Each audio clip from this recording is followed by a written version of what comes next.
طيب خلّينا نراجع بعضنا تاني، هو إيه هدف اليقظة؟ ببساطة جدًا اليقظة دي إني أكون حاضر هنا ودلوقتي بدون ما أغرق في اللي فات، وبدون ما أكون آآ مستني كتير من المستقبل، أعيش هنا ودلوقتي زي ما هو.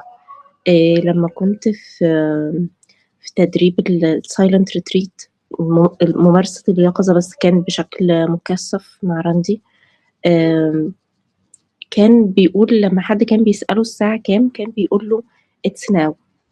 يعني إيه؟ يعني ممارسة اليقظة هي عبارة عن إنك تكون حاضر في اللحظة دي بدون ما تدوّر على حاجة ناوي تعملها بكرة هي هتمشي إزاي، ولا تغرق في حاجة فاتت.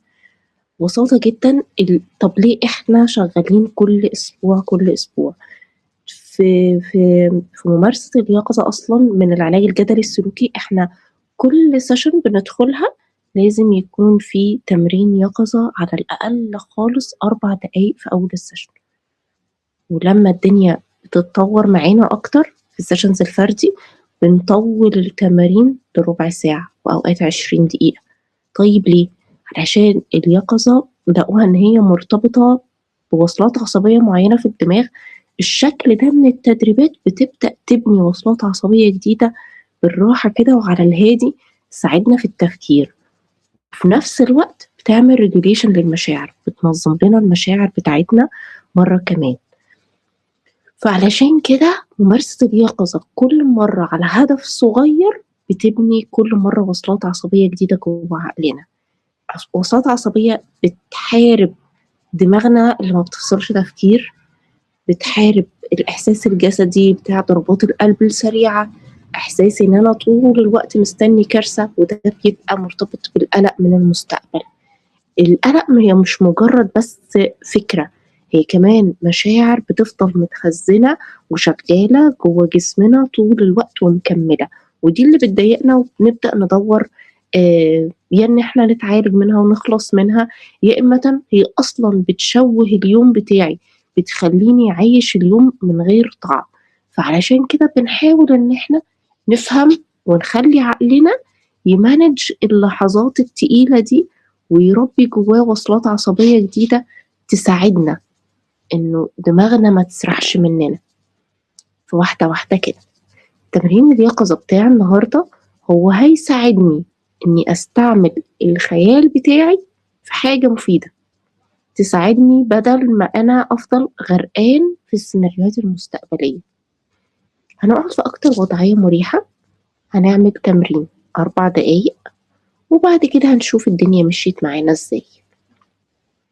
اليقظة مش معناها برضه إن أنا أفضل ماسك في في الحاضر من غير ما أخطط للي جاي، من غير ما أخطط للمستقبل، لأ، اليقظة كمان بتساعدني إني أخطط للمستقبل وللي جاي. بس تعالوا نستكشف هي مشاعر القلق والخوف من المستقبل بتيجي لنا في شكل عامل إزاي. خلينا نقعد أكتر وضعية مريحة لجسمنا، وناخد تمرين 4 دقايق، وبعد كده نستكشف هو إيه اللي حصل. نقعد في أكتر وضعية مريحة لينا،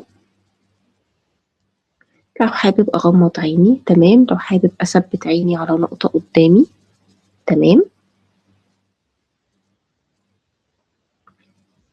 أبدأ أتنفس لغاية ما أحس إن جسمي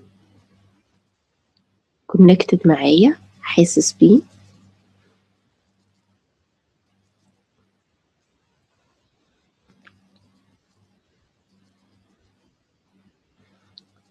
بابدأ جوّه عقلي أدخل في أكتر مكان أنا لمّا بابقى قاعد فيه باحس إني هادي مسترخي فاصل عن الدنيا كلّها.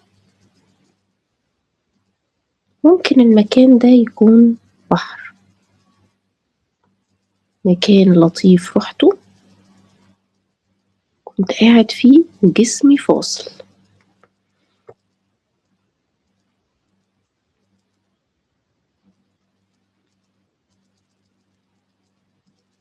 باتخيل نفسي قاعد قدّام البحر،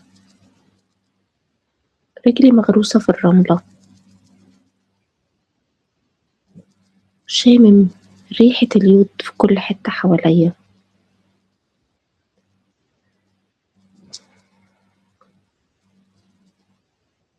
حاسس إن جسمي لامس السطح الكرسي اللي أنا قاعد عليه، حاسس إني مسترخي،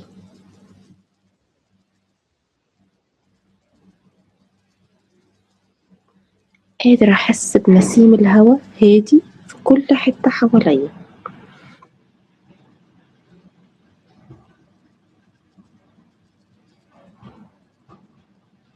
أنا شايف وحاسس بجسمي هادي وقاعد بس بتفرج على الأفكار اللي بتعدي جوا عقلي زي موج البحر. إيه المواضيع اللي متفتحة جوايا، بفكر فيها، بخطط ليها، أو حتى قاعد بفكر هو ليه ده حصل، ليه فلان اتكلم معايا بالشكل ده، ليه ما ردتش وأخدت موقف في المكان ده، ليه ما ذاكرتش أكتر، ليه ما بذلتش مجهود أكتر. أيا ما يكن الأفكار اللي موجودة بتفرج عليها، بشوفها بتتحرك قدامي على موج البحر، مش بغرق في ولا فكرة فيهم ولا بدخل جواها. أيا ما يكن الموضوع اللي بيجي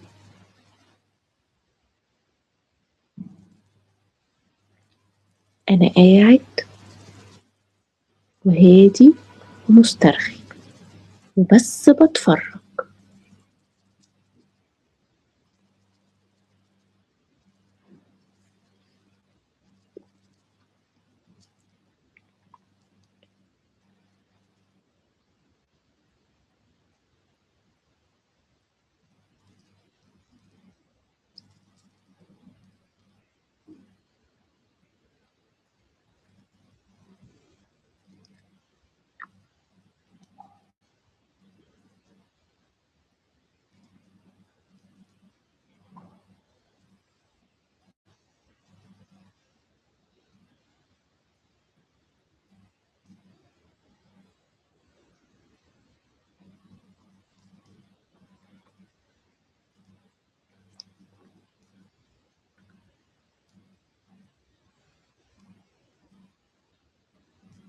كل ما ألاقي نفسي دخلت في محتوى فكرة أو موضوع من اللي مفتوح جوا عقلي، برجع تاني ألمس الرملة برجلي، أحس بتلامس جسمي مع الكرسي اللي أنا قاعد عليه، قادر أحس بنسيم البحر حواليا،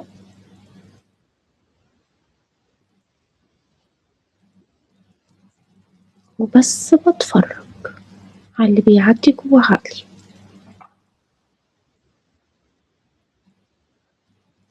أوقات بيبقى كبير، لازم آخد قرار دلوقتي زي الموجة الكبيرة.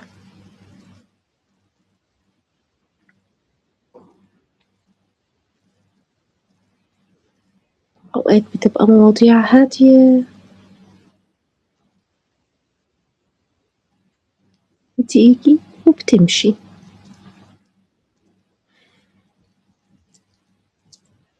أنا بس قاعد بتفرج على أفكاري وهي بتتحرك مع موج البحر.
باخد الشهيق هادي،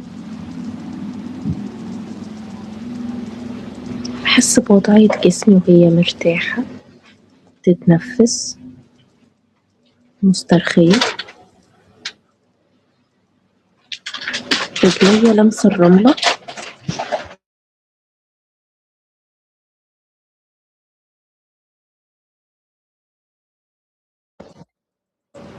قادر أشم ريحة اليود حواليا في كل حتة،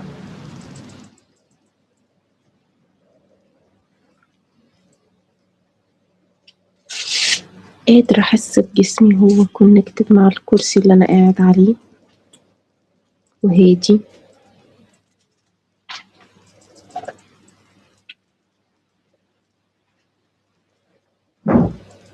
مش باغرق في محتوى أي موضوع من اللي شغال قدامي، أنا بس باتفرج عليه من بعيد.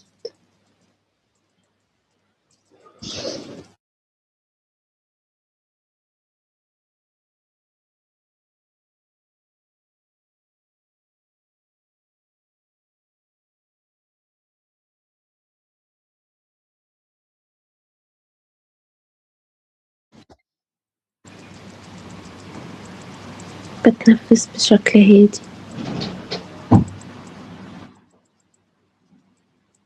بطلع برا الخيال بتاعي، بحرك صوابع ايدي وصوابع رجلي، قادر أسجل الصورة اللي أنا شفتها جوا عقلي.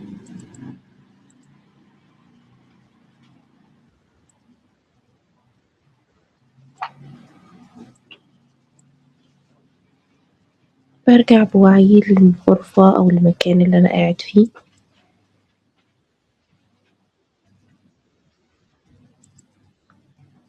لما أحس إني جاهز وعايز أفتح عيني بعمل ده.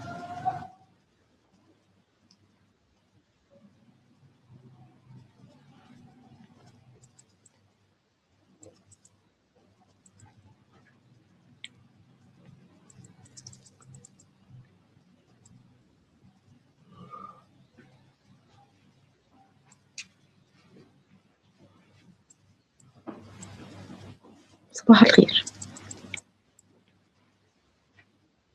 ترى ايه اللي لقيناه متفتح جوانا حاولنا نتفرج عليه من بعيد ونفصل نفسنا عنه،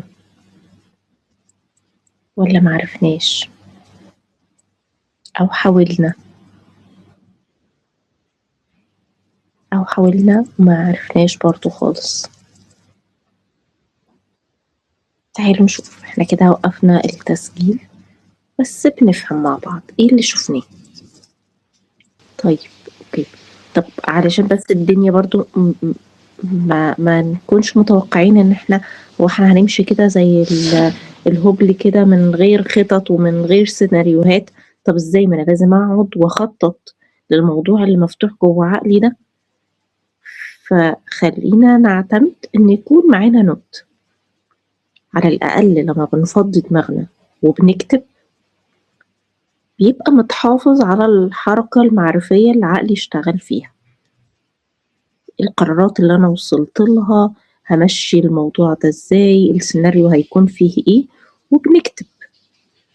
بعد يوم، بعد ساعة، بعد ساعتين، لو جينا فتحنا النوت دي هنستكشف حاجة تانية خالص غير اللي حاضرة في دماغنا، لأن دماغنا حرفيا زي ما انت شفتي كده عامل زي الويفز، موضوع بيجي وبيمشي، يجي وراه موضوع تاني ويمشي، يجي وراه موضوع تالت ويمشي.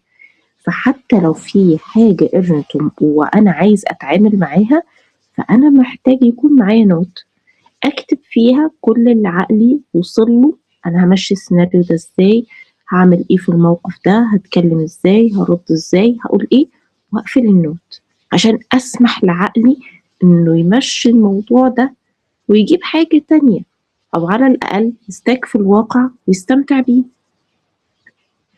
فخلينا نعتمد الجزء ده كمان لو أنا بفكر في حاجة مستقبلية أو خطوات عايز أخدها،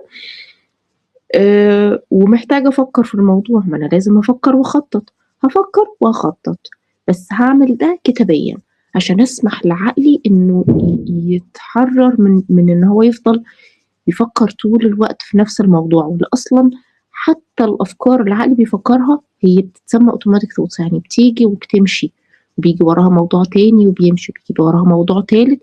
دي طبيعة دماغي.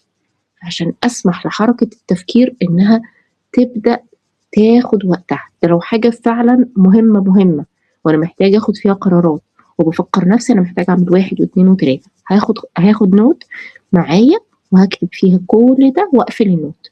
ووقت ما يجي الموضوع ده إن هو يتفتح على أرض الواقع هنا ودلوقتي، بفتح النوت بتاعتي وأشوف أنا كنت مقرر هتعامل إزاي، أو هاخد خطوات شكلها إيه، أو هرد إزاي، أو هقول إيه. وادي تاب كمان صغيرة تخلينا ما نمشيش كده من غير خطط. انتي أخدت بالك لما قعدت وفكرت في المواقف، لقيت اني لما كنت بفكر في نفس الأحداث دي قبل كده، كان المحرك ليا في اتخاذ القرار هو الغضب. لما بدأت أشوفها دلوقتي بدأت أحط أولوية أكتر لراحتي، مش للغضب أو الانتقام من اللي حصل. ده حقيقي، وده جزء أساسي من تمرينات العلاج الجدلي، إن أنا إزاي أخلي نفسي موجود في الوايز مايند وأنا باخد قرارات، خصوصا لو حاجة تخص العلاقات. لا، بنقول ما ناخدش قرارات في العلاقات غير وأنا حاسس من جوايا إن أنا هادي وقادر أقيم المكاسب والخسائر، أنا هخسر إيه في السيتويشن ده، خصوصا لو حاجة يعني قرار كبير وبناء على غضب. ما بناخدش قرارات بناء على غضب، فعلا احنا بنبقى لازم احس من جوايا ان انا هادي وافكر في الموضوع مره، افكر في الموضوع مره كمان، لغايه ما اوصل لحلول انا شايفها بالنسبه لي هتفيدني على المدى البعيد. ما بناخدش قرارات فعلا واحنا غضبانين. شكرا جدا يا صفاء انك منشنتي الجزء ده. طيب، تمرينات اليقظه، كل مره بمرن حته جوه عقلي بالشكل ده، بمرن جزء جوه عقلي بالطريقه دي. ايه اللي هيحصل؟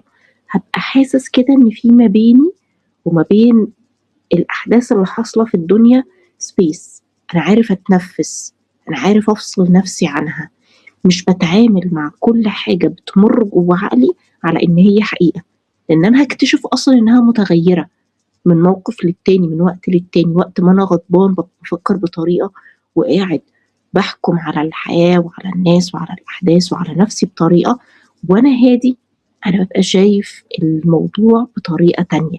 فدور اليقظه انها تعمل كده شويه سبيس ما بيني وما بين الافكار، ما بيني وما بين القلق، علشان طول ما انا حاسس ان انا مهدد في وضع الخطر طول الوقت ولازم اهرب، لازم اخد موقف، ده بيخليني حرفيا بلطش. لما ببقى في مواقف كبيرة مش هعرف فعلا اخد قرار، وبعد ما الغضب ده ما بيهدى او قلقي ما بيهدى ببدأ اقول طب ما انا كنت المفروض عملت بالطريقة الفلانية، ما هو كان هيبقى فعال اكتر ليا او مفيد اكتر ليا. فبنبدأ ندور على ممارسة اليقظة علشان تخلي أنا من جوايا جسمي هادي. ومحتاجة أكون عارف إن قلقي، مشاعري وأفكاري حاجة، والحقائق والواقع هي حاجة تانية. كل مرة ما بتمرن كل ما بشوف أكتر الواقع والحقائق، بعيدا عن أفكار اللي قاعدة تقولي ده هم يقصدوا، أصلا أنا اللي عندي مشكلة، أصلا أنا اللي كسول، أصلا أنا اللي غلطان. بقدر فعلا أشوف الحقائق بوضوح أكتر لما المشاعر بتهدى. دور اليقظة بمنتهى البساطة، أتنفس، أحس بوجودي في اللحظة اللي أنا فيها، أحس إني مطمن وآمن جوايا مش مهدد، علشان عقلي يقدر يلاقي حلول. هي إحساس جسدي محتاج أوصل له قبل ما أبدأ أتحرك لأي حتة تانية في الدنيا. لما بوصل للإحساس الجسدي الهادي ده أحس إني لاقط نفسي، حاسس بجسمي، حاسس بوجودي، حاسس بدماغي، حاسس باللي بيتحرك جوه دماغي. اللحظة دي هي اللي إحنا محتاجين نبقى واصلين لها، عشان ما ابقاش طاير مفصول عن نفسي و ومشغول جوّه اللي حاصل جوّه دماغي وبس، وناسي وجودي وناسي جسمي وناسي اللي أنا حاسس بيه. باجي في نهاية اليوم باحس إني مُنهك، الحياة تقيلة، فيهجم عليّا الاكتئاب، يهجم عليّا مشاعر تقيلة، يهجم عليّا مش عايز أعيش الدنيا دي تاني، لإن أنا أصلًا مش بالاقي حلول، أنا أصلًا غرقان جوّه دماغي. فدور التمرينات الصغيرة اللي زي كده إني أبدأ أكررها واحدة واحدة، أحس إن جسمي آمن وهادي، وبعد كده أبدأ آخد قرارات. ببساطة الشكل ده من التمارين مش بيقلل مخاوفي من المستقبل بشكل كبير وبس، ده كمان بيقلل من إني أوصل لمرحلة الاكتئاب واليأس، وأحس إني عاجز، أحس إن الدنيا كلها جاية عليّا، الدنيا كلها جاية عليّا فين ما أنا قاعد أهو في غرفة آمن متطمن، أحس بقى بالاطمئنان ده ويوصل لجهازي العصبي، علشان ما أجيش في نهاية اليوم أو في لحظة كده أحس إني عاجز ويائس من الدنيا. فعشان كده طول الوقت بنقول connect بجسمنا، خليك هنا ودلوقتي، شوف اللي حاصل حواليك، حط جسمك في وضعية هادية، وبعد كده اتفرج على اللي شغال جوه دماغك. طيب القلق في عقلنا ما بيقفش بالعافية ومش بالدراع، بالتدريب. علشان كده practice practice practice practice practice هنلاقي بعد شوية وقت بيجيب نتيجة، مش بالعافية، ومش هتظهر ما بين يوم وليلة، ومش معنى إن أنا اتمرنت كتير وبرضه ما ضبطتش يبقى مش هتظبط للأبد، أو خلاص الموضوع فاكس مش هيجيب نتيجة.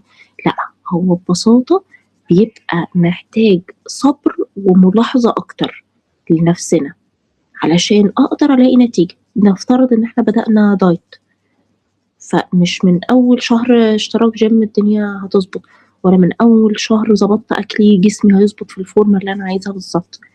لأ، هياخد شوية وقت من التدريب والتدريب الكتير، والresult النهائية مش محتاج أحكم عليها إنها هتكون بشكل وبطريقة معينة، هو هيكون في result، بس مع التدريب المستمر هتطلع result مختلفة، واحدة واحدة كده مع نفسنا.